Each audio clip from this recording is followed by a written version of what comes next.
Good morning. Fusion solar technologies సమర్పిస్తున్న business breakfast షోకి స్వాగతం. గ్లోబల్ క్యూస్ ఈ ఉదయం చాలా స్ట్రాంగ్గా ఉన్నాయి. లాస్ట్ నైట్ యూఎస్ మార్కెట్ స్ట్రాంగ్గా క్లోజ్ అయ్యే ఒక strong manufacturing data, ISM manufacturing output data అంటారు, యూఎస్లో చాలా స్ట్రాంగ్గా వచ్చింది. మార్కెట్ అంచనా వేసిన 48.5 లెవెల్ కంటే ఆల్మోస్ట్ 100 బేసిస్ పాయింట్స్ ఎక్కువగా 49.5 దగ్గర రావడంతో యూఎస్ మార్కెట్స్ చాలా స్ట్రాంగ్గా క్లోజ్ అయ్యాయి. దీనికి తోడు ఆయిల్ ప్రైసెస్లో స్టెబిలిటీ కనిపించింది.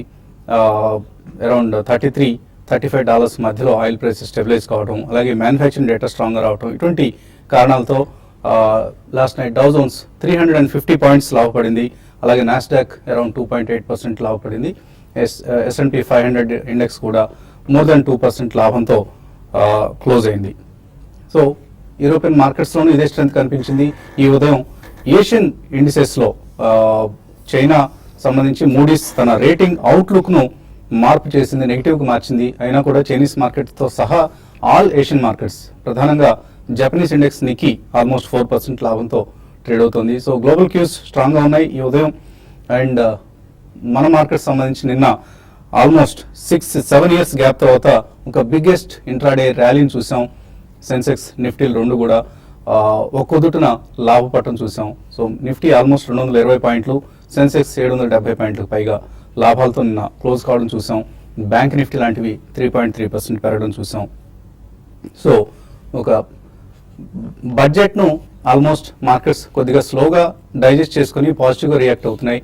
దీనికి తోడు ఫారిన్ ఇన్స్టిట్యూషనల్ ఇన్వెస్టర్స్ ఇన్ఫ్లోస్ మళ్ళీ నిన్న హ్యూజ్ లెవెల్స్లో మనం రికార్డ్ లెవెల్లో నమోదు కావడం చూసాం. 1761 కోట్ల రూపాయల ఫారిన్ ఇన్స్టిట్యూషనల్ ఇన్వెస్టర్స్ ఇన్ఫ్లోస్ వచ్చాయి మార్కెట్స్లోకి. Of course domestic institutional investors figure దీంతో పోలిస్తే చాలా తక్కువగా 360 కోట్లు మాత్రమే కనిపిస్తుంది. అండ్ పాజిటివ్ న్యూస్ అంటూ రావడం జరిగితే ఒకసారి కట్టుకొని వస్తాయి అని అనుకుంటూ ఉంటాం మనం అప్పుడప్పుడు. అలాగే ఈసారి కూడా అదే పరిస్థితి కనిపిస్తుంది. ఇటు గ్లోబల్ క్యూస్ పాజిటివ్గా ఉన్నాయి, కొంత రిస్క్ ఆన్ మూడ్ కనిపిస్తుంది యూఎస్ సంబంధించి కావచ్చు, ఏషియాలో కావచ్చు.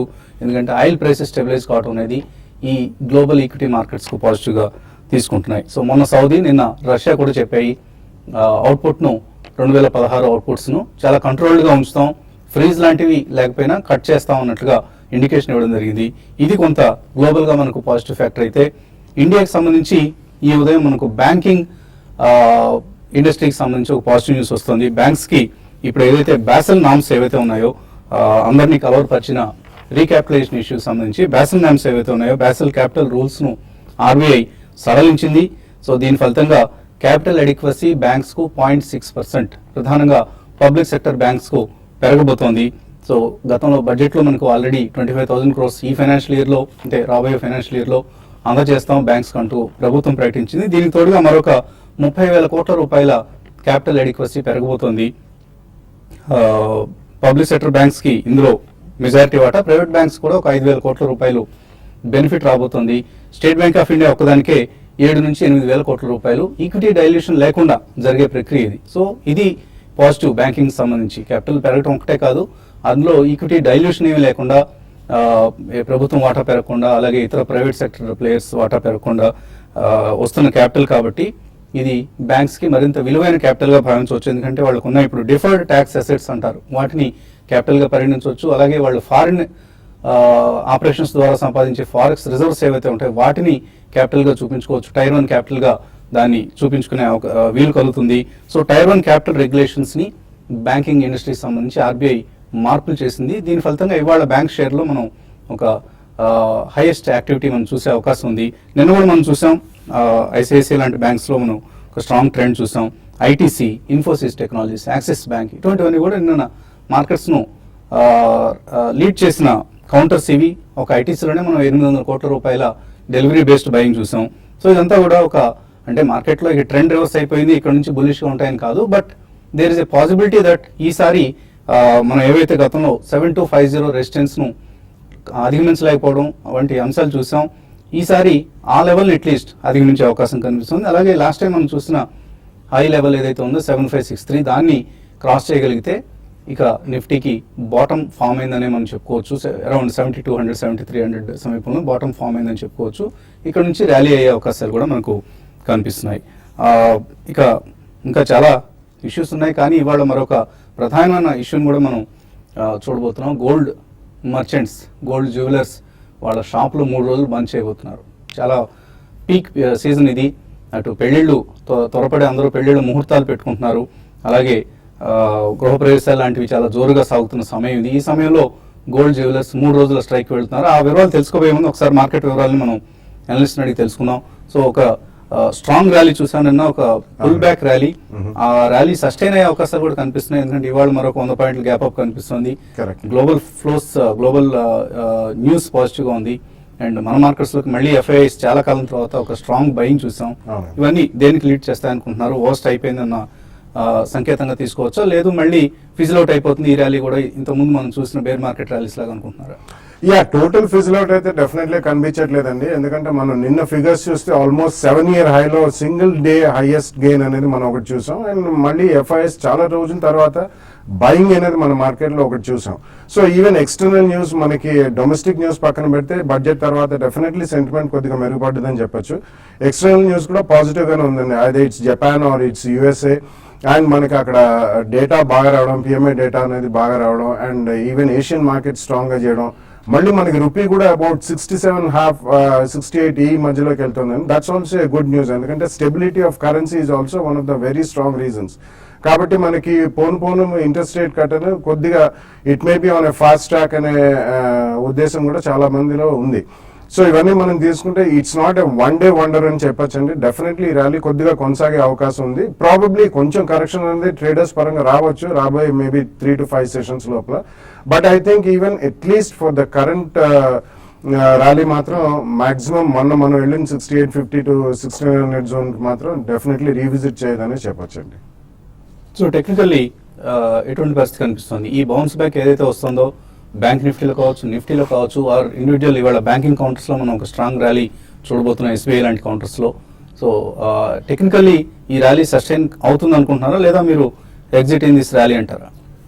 ఐ థింక్ ప్రధానంగా మనం చూస్తే కనుక బడ్జెట్ రోజు ఏదైతే మనకి డబుల్ బాటమ్ ఫార్మేషన్ చూసాం, నిఫ్టీలో 6825 లో రావటం చూసాం మనం. సో ఎక్స్టెండింగ్ బాటమ్ తర్వాత డెఫినెట్లీ ఇలాంటి ర్యాలీస్ అనేది మనకు ఉంటుంది. ఓన్లీ థింగ్ ఏంటంటే మనకి 2 or 3 days లో రావాల్సిన ర్యాలీ మనకి నిన్న సింగిల్ డేనే రావటం చూసాం. సో ఏదైనప్పటికీ ప్రాబ్లీ మనకి 20-day moving average about close అయింది కాబట్టి ప్రాబ్లీ 7170 ఇప్పుడు ఒక గట్టి సపోర్ట్ ఉండే అవకాశం ఉంది. బట్ డెఫినెట్ గా ఐ థింక్ జనవరీస్ హై ఏదైతే ఉందో ప్రాబ్లీ 7600, అంటే దాని అబౌవ్ క్లోజ్ అవుతేనే ఐ థింక్ మనం బాటమ్ అనేది అట్లీస్ట్ ఇంటర్మీడియట్ బాటమ్ అనేది ఫామ్ అయిందని చెప్పొచ్చు at 6825. Only thing I think next 3 days కనుక నిఫ్టీ 7170 అబౌవ్ సస్టైన్ అవుతే కనుక మనం బేసికలీ ఒక చిన్న షార్ట్ టర్మ్ ర్యాలీ ఫర్దర్ గా వచ్చే అవకాశం ఉంది. అండ్ ఐ థింక్ అది స్టాప్ లాస్ పెట్టుకుని ఫ్రెష్ గా ఇనిషియేట్ చేయొచ్చు లాంగ్ పొజిషన్స్ అనేది. అండ్ 3 days అబౌవ్ క్లోజ్ అవుతే కనుక 20-day మూవింగ్ యావరేజ్ మేబీ ఒక మైనర్ బాటమ్ అనేది 6850 దగ్గర ఏదైతే మనం చూసామో అది ఫామ్ అయినట్టు మనం చెప్పుకోవచ్చు. అదేవిధంగా బ్యాంక్ నిఫ్టీ చూస్తే కనుక నిన్న ఒక అవుట్ పర్ఫార్మెన్స్ చూసాం మనం compare to Nifty.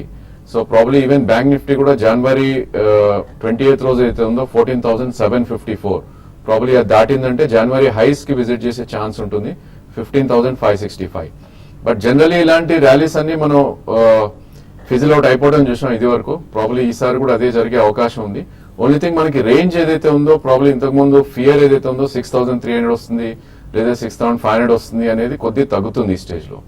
Maybe if Nifty 76 కనుక దాటిందంటే ప్రాబ్లీ రేంజ్ అనేది డెఫినెట్లీ షిఫ్ట్ అయ్యే ఛాన్స్ ఉంది. మేబీ 72 and 78 రేంజ్ కి వచ్చే ఛాన్స్ ఉంటుంది. బట్ ఏదైనప్పటికీ 76 అబౌవ్ క్లోజ్ అవుతుందో లేదో చాలా క్లోజ్ గా వాచ్ చేయాలి. ఎగ్జిస్టింగ్ పొజిషన్స్ మాత్రం 7094 స్టాప్ లాస్ పెట్టుకోవాలి. అండ్ ఫ్రెష్ పొజిషన్స్ యాడ్ చేసే వాళ్ళు 20-day మూవింగ్ యావరేజ్ కింద అంటే 7150 స్టాప్ లాస్ పెట్టుకుని ప్రాబ్లీ ఫ్రెష్ లాంగ్స్ ఎంటర్ అవ్వచ్చు. సో ఇన్ఫాక్ట్ మనం ఫిబ్రవరి సిరీస్ ఎండ్ అవుతున్నప్పుడు అనుకున్నాం నెక్స్ట్ సిరీస్ కి చాలా షార్ట్ పొజిషన్స్ క్యారీ అవుతున్నాయి. వీటన్నిటిని కవర్ చేసుకుంటే మార్కెట్స్ లో మనం ఒక గట్టి ర్యాలీ చూసే అవకాశం ఉందని అదే జరుగుతోంది. ఇప్పుడు ఎఫ్ఐఎస్ కూడా లాంగ్ పొజిషన్స్ బిల్డ్ చేసుకుంటున్న తరుణం ఇది. ఇక ఈసారి బడ్జెట్ లో మిగతా అందరికంటే కూడా ఎక్కువగా ఖిన్నులైంది, ఎక్కువగా నిరాశపడింది గోల్డ్ జ్యువెలర్స్. 4 సంవత్సరాల విరామం తర్వాత కేంద్ర ప్రభుత్వం తిరిగి బంగారు ఆభరణాలపై 1% ఎక్సైజ్ డ్యూటీ విధించారు. 2012లో తొలగించిన ఈ డ్యూటీ మళ్ళీ పిక్చర్ లోకి వచ్చింది. దీన్ని బంగారు ఆభరణాల వర్తకులు, వ్యాపారులు చాలా తీవ్రంగా నిరసిస్తున్నారు.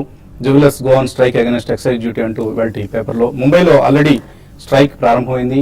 ఇది ఇప్పుడు తెలుగు రాష్ట్రాలు కూడా విస్తరిస్తోంది. 3 రోజుల పాటు ఈ స్ట్రైక్ లో పార్టిసిపేట్ చేయాలి అంటూ మన ఇక్కడ స్థానిక బంగారు వర్తకులు, బంగారు ఆభరణాలు వర్తకులు స్ట్రైక్ దిగబోతున్నారు. ఇవాళ, రేపు, ఎల్లుండి 3 రోజుల ఈ స్ట్రైక్ అసలు ఎందుకు స్ట్రైక్ చేస్తున్నారు అన్న అంశంపై మాట్లాడేందుకు మనతో బూరుగు మహాబలేశ్వరరావు గారు. ఆయన బంగారం వ్యాపారంలో చాలా అనుభవజ్ఞులు, ఏపీ బులియన్ ఇంపోర్టర్స్ అసోసియేషన్ అధ్యక్షులు, అలాగే Hyderabad Secunderabad pearls merchants association అధ్యక్షులు కూడా. సో థ్యాంక్ యూ మహాబలేశ్వరరావు గారు, ఈ ఉదయం ఇంత పొద్దున్నే టీవీ ఫైవ్ స్టూడియోకి విచ్చేసినందుకు. సో ఎందుకు ఈ స్ట్రైక్ కి మీరు వెళ్తున్నారు? 1% ఎక్సైజ్ డ్యూటీ అనేది మీరు ఎలాగో కస్టమర్స్కి పాస్ ఆన్ చేసేస్తారు, కానీ స్ట్రైక్ చేయాల్సిన అవసరం ఏంటి ఇప్పుడు? ఈ సెంట్రల్ ఎక్సైజ్ జ్యువెలరీ మీద ఇదివరకు 2005లో 8లో కూడా పెట్టారు.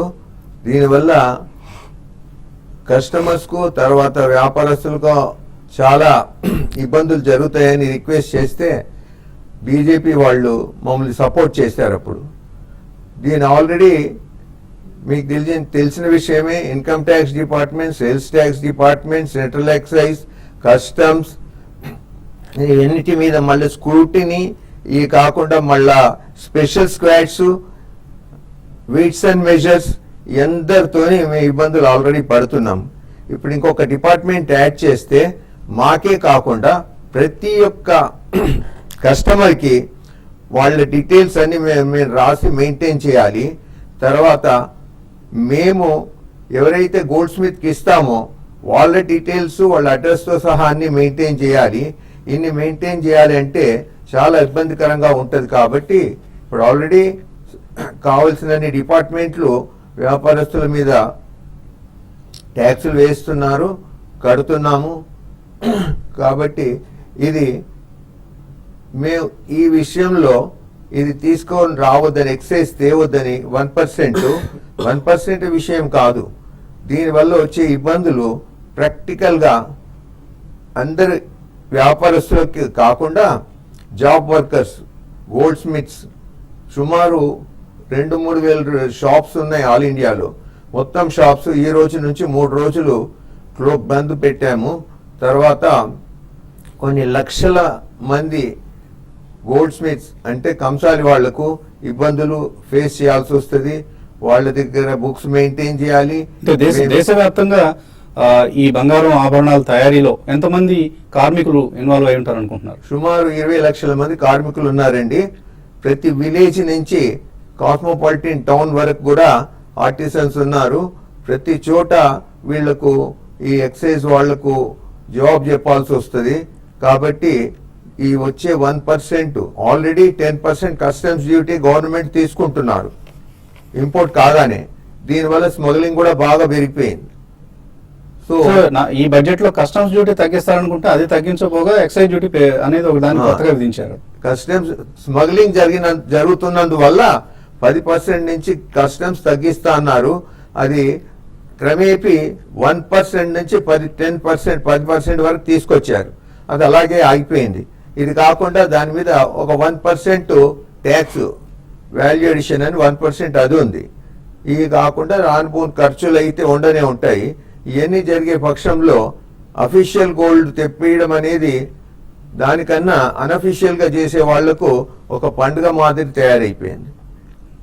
ఓకే మహాబలేశ్వరరావు, మనం దీనికి సంబంధించి మరిన్ని వివరాల్లోకి వెళ్ళబోయే ముందు బిజినెస్ బ్రేక్ఫాస్ట్ లో ఒక చిన్న బ్రేక్ తీసుకున్నాం.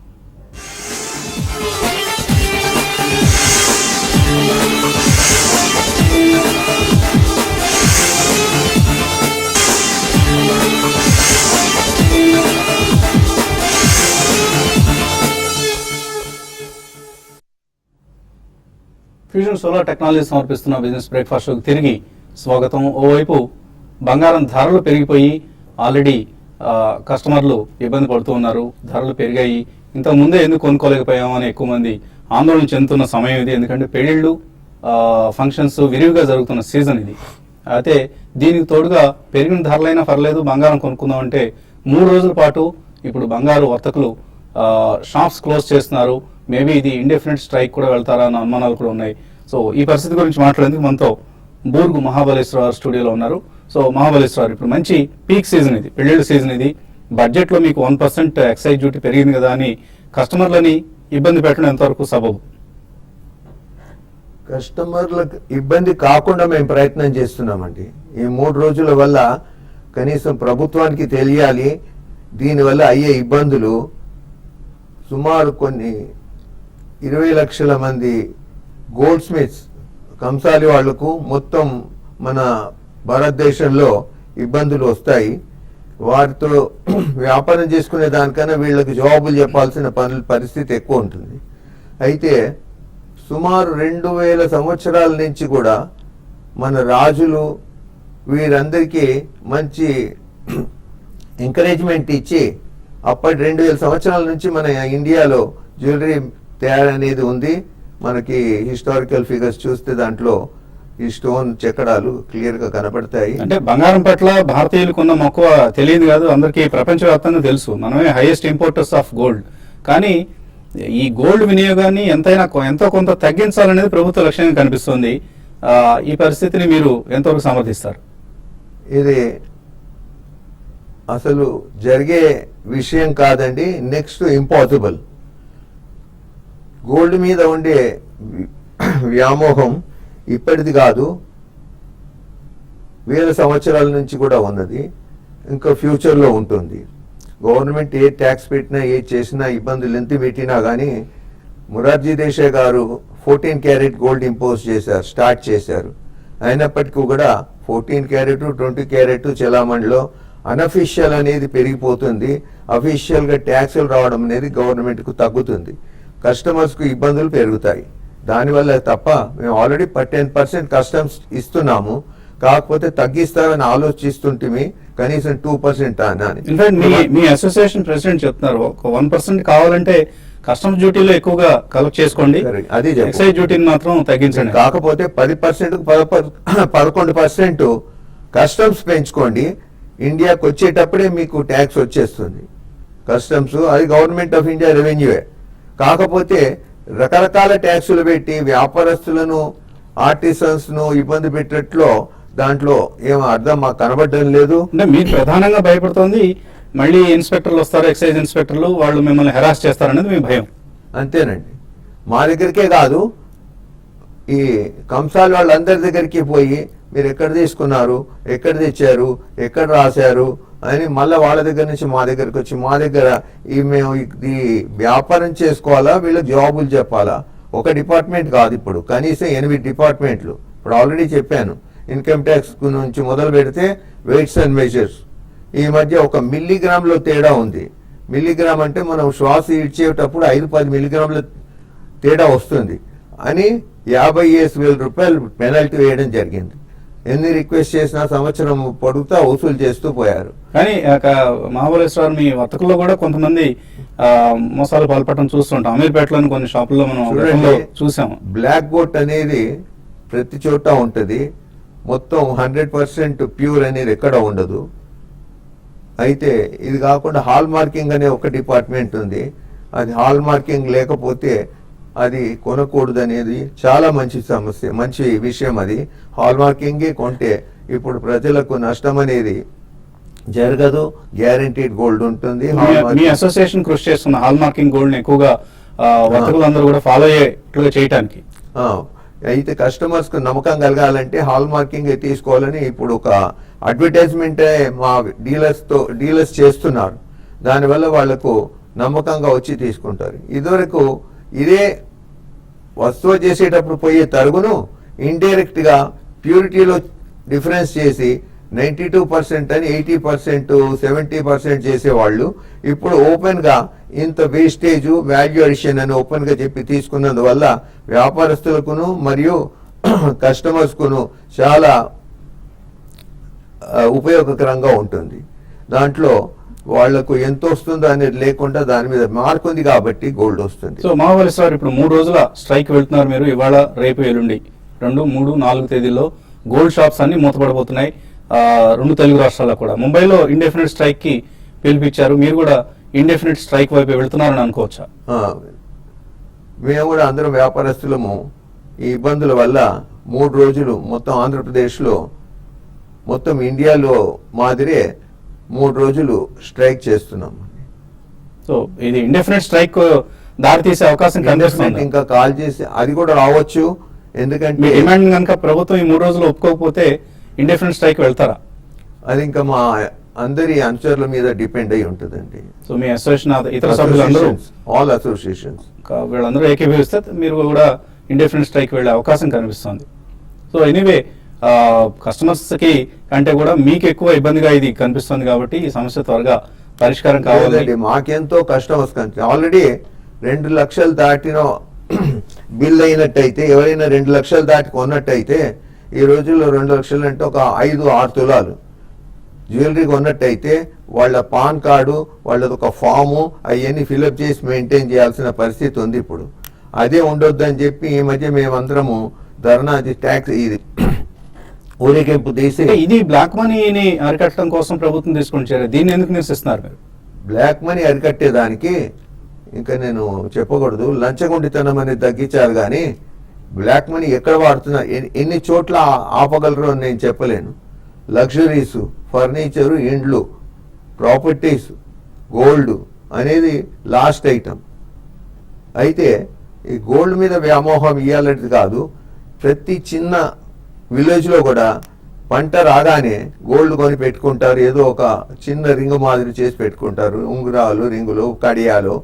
తర్వాత ఎప్పుడైతే వాళ్లకు ఇత్తనాలు కొనాల్సి ఉందో, ఎరువులు, ఇత్తనాలు కొనాల్సి ఉందో, ఈ గోల్డ్ తీసుకెళ్ళి అక్కడ ఇచ్చేసేసి వాళ్ళు డబ్బులు తీసుకుంటారండి.